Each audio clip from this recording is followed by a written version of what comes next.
अभी शीशा हो इसलिए सबकी आंखों में चुभ रहे हो तुम, जब आईना बन जाओगे तो पूरी दुनिया देखेगी तुम्हें। नमस्कार दोस्तों, आज के वीडियो में डिस्कस करेंगे हम 15 मई के करंट अफेयर पे। और आज की वीडियो में टोटल हम 12 करंट अफेयर पर चर्चा करेंगे और साथ में इनसे जुड़े जितने भी स्पेशल फैक्ट हैं उन पर पूरे डिटेल में हम चर्चा करेंगे। और देखिए, इस वीडियो के लास्ट में आपसे 5 क्वेश्चन पूछेंगे, तो आपको इन 5 प्रश्नों के जवाब देने हैं, तो शुरू से लास्ट तक वीडियो बने रहिए। और इस वीडियो को पूरा देखने के बाद आप इसकी पीडीएफ फाइल जो है वो भी डाउनलोड कर सकते हैं। नीचे डिस्क्रिप्शन बॉक्स में आपको इस वीडियो की पीडीएफ लिंक मिल जाएगी। और अगर आप इस चैनल पर नए हैं तो चैनल को भी सब्सक्राइब कर लीजिएगा, साथ में बेल आइकॉन पे जरूर प्रेस कर दीजिएगा और वीडियो को लाइक करके इसको शेयर भी कर दीजिएगा सभी टेलीग्राम और व्हाट्सएप ग्रुप में। तो चलिए शुरू करते हैं आज के करंट अफेयर्स को लेकर। सबसे पहले बात कर लेते हैं कल के करंट अफेयर्स में पूछे गए सभी क्वेश्चन अवली के सही उत्तरों की। देखिए, क्वेश्चन नंबर का पहला प्रश्न था कि किस राज्य सरकार ने FIR आपके द्वार योजना शुरू की है। तो देखिए, इसको स्टार्ट किया है मध्य प्रदेश की सरकार ने। और दूसरा था कि हाल ही में किसने नवीकरणीय ऊर्जा मंत्रालय के सचिव का पदभार ग्रहण किया है। तो देखिए, ये व्यक्ति आपके हैं इंदु शेखर चतुर्वेदी। और तीसरा था कि अंतर्राष्ट्रीय नर्स दिवस जो है ये किस दिन मनाया जाता है। तो देखिए, ये तिथि आपकी है 12 मई। और चौथा था कि किस देश ने FightChess.com ऑनलाइन नेशंस कप 2020 का खिताब अपने नाम किया है। तो देखिए, इसका खिताब अपने नाम किया है चीन ने, और अमेरिका को हराकर जो है चीन ने यह खिताब जीता है।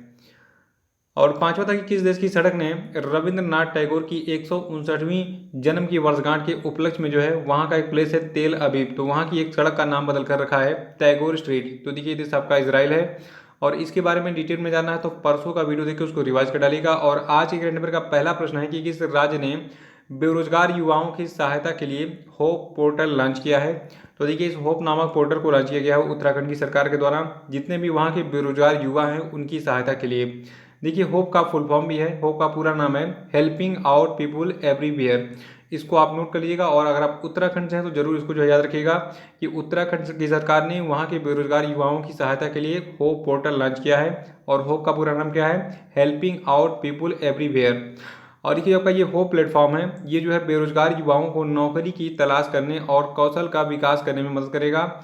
और देखिए, इस पोर्टल में मौजूद जो डेटाबेस होंगे ये नियोक्ताओं को उनकी आवश्यकता के अनुसार जितने भी योग्य उम्मीदवार होंगे उनको तलाशने में जो है उनको मदद मिलेगी। यानी कि जितनी भी फैक्ट्रीज़ हैं, अगर कोई भी बेरोजगार युवा इस पर, यानी कि जो आपका ये होप पोर्टल इस पर रजिस्टर्ड होगा, तो कंपनियां आराम से देखेंगी उनका प्रोफाइल जो बेरोजगार युवा हैं, और उनको फिर जो है सेलेक्ट करेंगी अपनी कंपनी में काम करने के लिए। तो कुछ ऐसे काम करेगा ये आपका होप पोर्टल। और देखिए, उत्तराखंड की बात कर लेते हैं थोड़ा सा हम। देखिए, उत्तराखंड जो है यहाँ के मुख्यमंत्री हैं त्रिवेंद्र सिंह रावत, और यहाँ की टोटल पॉपुलेशन है 1.01 करोड़। और देखिए, उत्तराखंड की जो राज्यपाल है इनका नाम है बेबी रानी मौर्य, और यहाँ की कैपिटल देहरादून है। और देखिए, अभी हाल ही में जो आपका गैरसैंण है, ठीक है, तो इसको जो है ग्रीष्मकालीन राजधानी घोषित किया गया था उत्तराखंड का। ये पॉइंट जो है आपको जरूर याद होना चाहिए। और देखिए, उत्तराखंड कुछ इस स्थान पर लोकेटेड है इंडिया के मैप में। और उत्तराखंड जो है अपनी अंतर्राष्ट्रीय सीमा चीन और नेपाल दो देशों के साथ बनाता है। और उत्तराखंड की राष्ट्रीय सीमा लगती है हिमाचल प्रदेश और उत्तर प्रदेश के साथ। दूसरा प्रश्न है कि हाल ही में किस संस्था ने कोविड-19 से लड़ने के लिए united we fight song launch किया है। तो देखिए, जो आपका ये सॉन्ग यानी कि गाना है, इसका नाम है यूनाइटेड वी फाइट। इसको लॉन्च किया है ICCR यानी कि Indian council for cultural relations ने। और इस Indian council for cultural relation को हिंदी में हम कहते हैं भारतीय सांस्कृतिक संबंध परिषद। डिटेल याद रखिएगा, एक लाइन में दिमाग में फिट कर लीजिए कि बिहारी में जो आपका भारतीय सांस्कृतिक संबंध परिषद है यानी कि Indian council for cultural relations है, तो इसके द्वारा यूनाइटेड वी फाइट नामक एक नया गाना यानी कि सॉन्ग लॉन्च किया गया है। किस लिए? कोरोना से लड़ने के लिए, लोगों को प्रोत्साहित करने के लिए, ठीक है। और देखिए, जो आपका ये Indian council for cultural relations है, इसकी स्थापना 9 अप्रैल 1950 को की गई थी। इसका मुख्यालय स्थित है नई दिल्ली में, और इसके प्रेसिडेंट वर्तमान में विनय सहस्त्रबुद्धे, और इसके जो डायरेक्टर जनरल हैं इनका नाम है अखिलेश मिश्रा। तीसरा प्रश्न है कि ग्लोबल एनर्जी ट्रांजिशन इंडेक्स 2020 में भारत को किस स्थान पर रखा गया है। तो देखिए, जो आपका ग्लोबल एनर्जी ट्रांजिशन इंडेक्स 2020 है, इसमें भारत को 74वें स्थान पर रखा गया है। और आपको बता दूं, जो आपका ये ग्लोबल एनर्जी ट्रांजिशन इंडेक्स 2020 है, तो देखिए इसमें जो है स्वीडन पहले स्थान पर है, यानी कि स्वीडन ने टॉप किया है, और स्विट्जरलैंड दूसरे स्थान पर है, फिनलैंड जो है ये आपका तीसरे स्थान पर है। तो पहले, दूसरे, तीसरे स्थान पर कौन है और भारत किस स्थान पर है, ये चार चीज़ें आपको नोट कर लेना है। याद रखिएगा कि ग्लोबल एनर्जी ट्रांजिशन इंडेक्स 2020 में भारत जो है 74वें स्थान पर है, और इसमें स्वीडन पहले स्थान पर, स्विट्जरलैंड दूसरे स्थान पर, और फिनलैंड तीसरे स्थान पर है। और देखिए, जो आपका ये ग्लोबल एनर्जी ट्रांजिशन इंडेक्स है, इसको जारी किया जाता है वर्ल्ड इकोनॉमिक फोरम के द्वारा। और जो आपका वर्ल्ड इकोनॉमिक फोरम यानी कि जो आपका विश्व आर्थिक मंच है, देखिए इसका मुख्यालय है स्विट्जरलैंड के कोलोगनी में, और इसके संस्थापक हैं क्लास श्वाब। इन्होंने इसकी स्थापना की थी जनवरी 1971 में, और इसका मोटो है committed to improving the state of the world. और चौथा प्रश्न है कि हाल ही में न्यू डेवलपमेंट बैंक ने भारत को आपातकालीन सहायता कार्यक्रम के लिए कितने बिलियन अमेरिकी डॉलर का ऋण मंजूर किया है। तो देखिए ये अमाउंट आपका है 1 बिलियन अमेरिकी डॉलर का। और देखिए जो आपका न्यू डेवलपमेंट बैंक है इसका हेडक्वार्टर स्थित है चीन के संघाई में और इसके प्रेसिडेंट है वर्तमान में केवी कामत जी। और न्यू डेवलपमेंट बैंक की स्थापना किसने की थी? ब्रिक्स ने। देखिए ब्रिक्स जो है ये 5 देशों का संगठन है। इसमें कौन कौन से देश शामिल है एग्जाम में बहुत बार पूछा गया है। तो देखिए ब्रिक्स में जो है 5 देश शामिल हैं। पहला देश आपका ब्राजील है, आर से रसिया हो गया, आई से इंडिया हो गया, सी से चाइना हो गया और एस से हो गया साउथ अफ्रीका। ठीक है, तो ये 5 देश शामिल हैं ब्रिक्स में, इसको याद रखिएगा। और देखिए जो आपका ये न्यू डेवलपमेंट बैंक है इसकी स्थापना कब की गई थी? 15 जुलाई 2014 में। तो सारी इन्फॉर्मेशन आपको नोट कर लेना है, ये सारी चीज़ें एग्जाम में पूछी जाती हैं। और यहाँ पे जो अभी करंट न्यूज है उसको याद रखिएगा कि अभी हाल ही में जो आपका न्यू डेवलपमेंट बैंक है इसने भारत को आपातकालीन सहायता कार्यक्रम के लिए कुल 1 बिलियन अमेरिकी डॉलर के जो है ऋण को मंजूर किया है। और पांचवा प्रश्न है कि हाल ही में पाकिस्तान क्रिकेट बोर्ड ने किस बल्लेबाज को राष्ट्रीय टीम का वनडे कप्तान नियुक्त किया। तो देखिए ये खिलाड़ी आपके हैं बाबर आजम। देखिए जो आपके बाबर आजम है ये अब पाकिस्तान के T20 इंटरनेशनल और वनडे इंटरनेशनल दोनों फॉर्मेटों के जो है कप्तान होंगे। और पाकिस्तान का जो टेस्ट टीम है उसके कप्तान का नाम है अजहर अली। तो ये तीनों फैक्ट याद रखिएगा कि जो आपका पाकिस्तान का जो T20 इंटरनेशनल और वनडे इंटरनेशनल टीम है तो उसके दोनों फॉर्मेटों के राष्ट्रीय कप्तान कौन बन गए हैं? बाबर आजम। और पाकिस्तान की टेस्ट टीम के कप्तान कौन है? अजहर अली। और देखिए पाकिस्तान के प्रधानमंत्री का क्या नाम है, पाकिस्तान की राजधानी क्या है, ये दोनों चीज़ आप कमेंट बॉक्स में आज मुझे बताएंगे। तो जल्दी से कमेंट बॉक्स में बताइए। छठा प्रश्न है कि किस देश ने सोशल डिस्टेंसिंग सुनिश्चित करने के लिए आई फील यू नामक एक ब्रेसलेट विकसित किया है। तो देखिए जो आपका ये आई फील यू नामक ब्रेसलेट है इसको विकसित किया है अभी हाल ही में इटली ने। और देखिए जो आपका ये ब्रेसलेट है ये कुछ इस प्रकार से दिखता है। इसकी खास बात क्या है, अगर दो व्यक्ति अगर ये 1 मीटर से कम दूरी पर खड़े होंगे, ठीक है, तो इसमें से जो है बीप की आवाज़ आने लगी, यानी कि जो है इसमें से साउंड वगैरह निकलेगा। और ये साउंड कैसे निकलता है, अगर दो लोग जो है 1 मीटर से कम दूरी पर आ गए तो इसमें से कुछ सिग्नल्स निकलेंगे जो दोनों से टकराएंगे और फिर साउंड निकलेगा। ठीक है, और इससे पता चल जाएगा कि आप जो है सोशल डिस्टेंसिंग के नियमों का पालन नहीं कर रहे हैं और 1 मीटर दूर हो जाइए वरना आप जो है खतरे में पड़ सकते हैं। ठीक है, यानी कि आपको संक्रमण हो सकता है कोरोना वायरस का। तो सोशल डिस्टेंसिंग सुनिश्चित करने के लिए जो आई फील यू नामक ब्रेसलेट इसको किसने विकसित किया है? इटली ने। सातवां प्रश्न है कि किस संस्था ने यात्रियों के लिए आरोग्य सेतु ऐप रखना अनिवार्य कर दिया है। इसका सही उत्तर होगा देखिए जो आपका भारतीय रेलवे यानी कि इंडियन रेलवे है इसने भी हाल ही में जितने भी रेल में यात्रा करने वाले यात्री हैं उनको कह दिया है कि भैया तुम आरोग्य सेतु ऐप जो है ये अपने मोबाइल में डाउनलोड करो तभी तुमको ट्रेन में घुसने दिया जाएगा। देखिए जो आपका भारतीय रेलवे है इसके अनुसार अब यात्रियों के लिए यात्रा शुरू करने से पहले ही अपने मोबाइल में जो आपका ये आरोग्य सेतु ऐप है इसको डाउनलोड करना अनिवार्य हो जाएगा। देखिए इससे फ़ायदा क्या होता है, इसमें जो है ट्रैक हो जाता है कि आपके अगल बगल में कोई कोरोना संक्रमित व्यक्ति तो नहीं है। तो बहुत अच्छा काम किया है, कुछ ऐसे नियमों का हमें पालन करना पड़ेगा तभी हम कोरोना वायरस से जीत पाएंगे। और देखिए रेलवे की बात करें, देखिए भारत का जो केंद्रीय रेल मंत्रालय है तो उसके केंद्रीय रेल मंत्री हैं पीयूष गोयल जी। और जो आपका रेल मंत्रालय है तो उसके रेल राज्य मंत्री हैं अंगदी सुरेश चन्न बसप्पा। तो नाम थोड़ा सा टेढ़ा है लेकिन याद रखना है आपको। और 8वें प्रश्न में चर्चा करने से पहले आपको बता दूं, देखिए जो आपका ये मई महीना था, ठीक है, तो मई महीने के दूसरे सप्ताह का जो वीकली करंट अफेयर था वो अपलोड हो चुका है। उसके लिंक आपको मिलेगी नीचे डिस्क्रिप्शन बॉक्स में, वहाँ पे क्लिक कीजिए और उस वीडियो को देख लीजिएगा इस वीडियो को देखने के बाद। 8वां प्रश्न है कि हाल ही में US centre for disease control and prevention के द्वारा भारत को कितने मिलियन डॉलर की सहायता राशि दी गई है। तो देखिए ये अमाउंट आपका है 3.6 मिलियन डॉलर। याद रखिएगा कि जो आपका US centre for disease control and prevention है इसके द्वारा भारत को टोटल 3.6 मिलियन डॉलर का जो है सहायता राशि प्रदान किया गया है।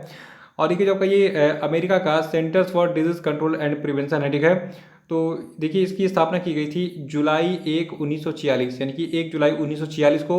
और वर्तमान में इसका जो मुख्यालय है कहाँ पे स्थित है?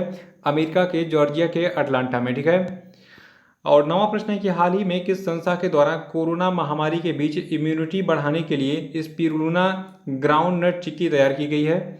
तो देखिए आपका ये स्पिरुलिना ग्राउंड नट चिक्की इसको तैयार किया है CFTRI यानी कि जो आपका central food technological research institute है जिसको हिंदी में हम कहते हैं केंद्रीय खाद्य प्रौद्योगिकी अनुसंधान संस्थान, ठीक है, जो कि कहाँ पर स्थित है? मैसूरू में। तो इसी ने अभी हाल ही में इसको विकसित किया है जो आपका स्पिरुलिना ग्राउंड नट चिक्की है। देखिए आपका ये स्पिरुलिना है ये जो है एक प्रकार का एल्गी यानी कि शैवाल है। इसमें बहुत सारे रोग प्रतिरोधक क्षमता बढ़ाने वाले जो है गुण होते हैं। और देखिए आपको कुछ कंपनियां जो मल्टी लेवल मार्केटिंग वाली होती हैं ये इसका कुछ दवा वगैरह बना के बेच भी रही हैं, बहुत महंगा बिकता है स्पिरुलिना। तो अभी हाल ही में इससे एक चिक्की तैयार की गई इसके द्वारा CFTRI यानी कि central food technological research institute के द्वारा।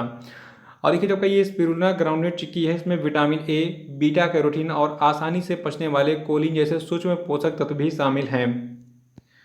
10वां प्रश्न है कि हाल ही में किस देश की सिंगर बेट्टी राइट का निधन हो गया। तो देखिए जो आपकी बेट्टी राइट है ये बिलोंग करती थी अमेरिका से और अभी हाल ही में इनका निधन हो गया है।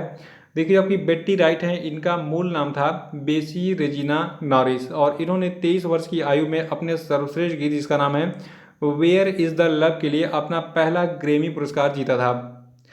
और 11वां प्रश्न है कि केंद्रीय सशस्त्र पुलिस बल के सभी कैंटीनों में किस तारीख से जो है केवल स्वदेशी ब्रांड उत्पाद बेचे जाएंगे।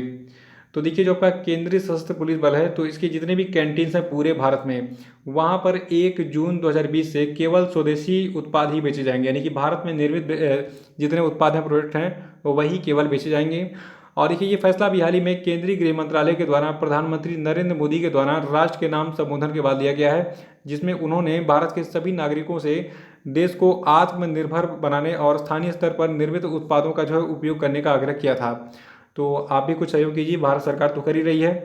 आप केवल और केवल ऐसी चीज़ें खरीदिए जो इंडिया में मैन्युफैक्चर्ड हुई हों और आपके आसपास भी मैन्युफैक्चर हो रही है। अगर मान लीजिए आप गोरखपुर से बिलोंग करते हैं, इलाहाबाद से बिलोंग करते हैं या फिर लखनऊ या फिर कहीं भी कानपुर, दिल्ली, बम्बई जो भी हो, जहाँ से बिलोंग करते हैं अपने लोकल क्षेत्र के जो प्रोडक्ट उनको यूज़ कीजिए अगर उसकी क्वालिटी अच्छी है तो, ठीक है। क्वालिटी से कॉम्प्रोमाइज़ नहीं करना है, ये नहीं कि अगर लोकल बंदा है तो वहाँ पे ख़राब सामान मिल रहा है तो उसको भी यूज़ कर लें।